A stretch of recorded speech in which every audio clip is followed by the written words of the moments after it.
تو ایک زمانہ ہمارے اوپر ایسا گزرا ہے کہ لوگ ایک دوسرے کا احساس کرتے تھے. یہ بغداد کی کہانی ہے. ایک شخص صرف یہ دیکھنے کے لیے آتا ہے کہ یہ لوگ عزت کیوں اتنی زیادہ پا گئے ہیں.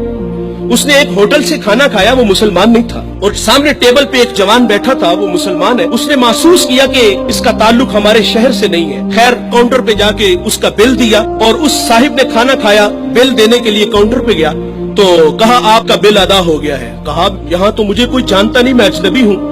کہا ایسے ہی ہے, ایک مسلمان تھا اور اس نے آپ کا بل دیا اور چلا گیا. رکا اس لیے نہیں کہ آپ شکریہ کے لیے آگے بڑھیں گے, تو اس نے یہ بھی اپنے لیے مناسب نہیں سمجھا کہیں یہ نفس کی غذا نہ بن جائے. وہ اس بات سے متاثر ہوا. پھر ایک دکان پہ گیا, اسے کوئی چیز چاہیے تھی. جب دکان پہ گیا تو اس نے کہا یہ چیز مجھے چاہیے, قیمت طے ہوئی. تو دکاندار پتہ کیا کہتا ہے, وہ کہتا ہے بھائی اسی معیار کی اسی قیمت میں وہ جو سامنے دکان ہے, اگر یہ چیز تم اس سے خرید لو تو تمہیں کوئی اس پہ اعتراض تو نہیں. کہا مجھے چیز چاہیے. وہ سامنے دکان پہ گیا, اس نے وہ چیز خریدی, خرید کے جانے لگا. لیکن یہ تجسس تھا, اس نے ایسا مجھے کیوں کہا, یہ خود بھی تو نفع لے سکتا تھا, فائدہ تو اسے بھی ہو سکتا تھا, لیکن اس نے مجھے اس کے پاس کیوں بھیجا. دوبارہ پھر پلٹتا ہے اور آ کے کہتا ہے بھائی وہی معیار ہے, وہی قیمت ہے, لیکن اس کے پاس بھیجنے کا مقصد کیا تھا تیرا.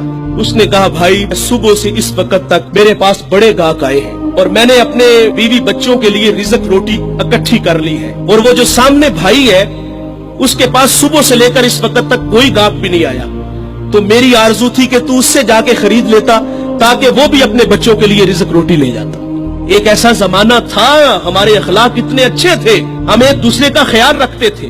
آج تو ذلیل کرتے ہیں. تو حضرت عمر رضی اللہ تعالیٰ عنہ کے پاس ایک مقدمہ آیا بڑا عجیب سا. ایک صاحب نے زمین خریدی اور ایک نے بیچی.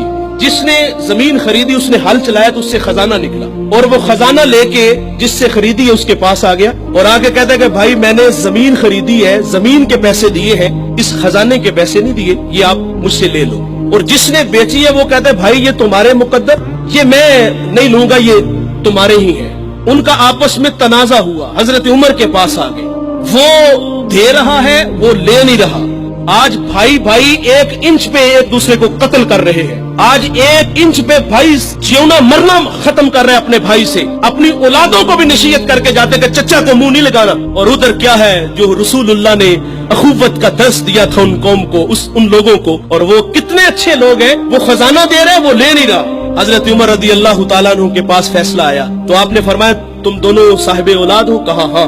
ایک نے کہا میری بیٹی ہے, جس نے زمین بیچی تھی اس کی بیٹی تھی, جس نے خریدی تھی اس کا بیٹا تھا. کہا دونوں کا نکاح کر دو اور وہ جو خزانہ ہے وہ بیٹی کو جہیز میں دے دو تاکہ وہ خزانہ دوبارہ اس کے پاس چلا جائے.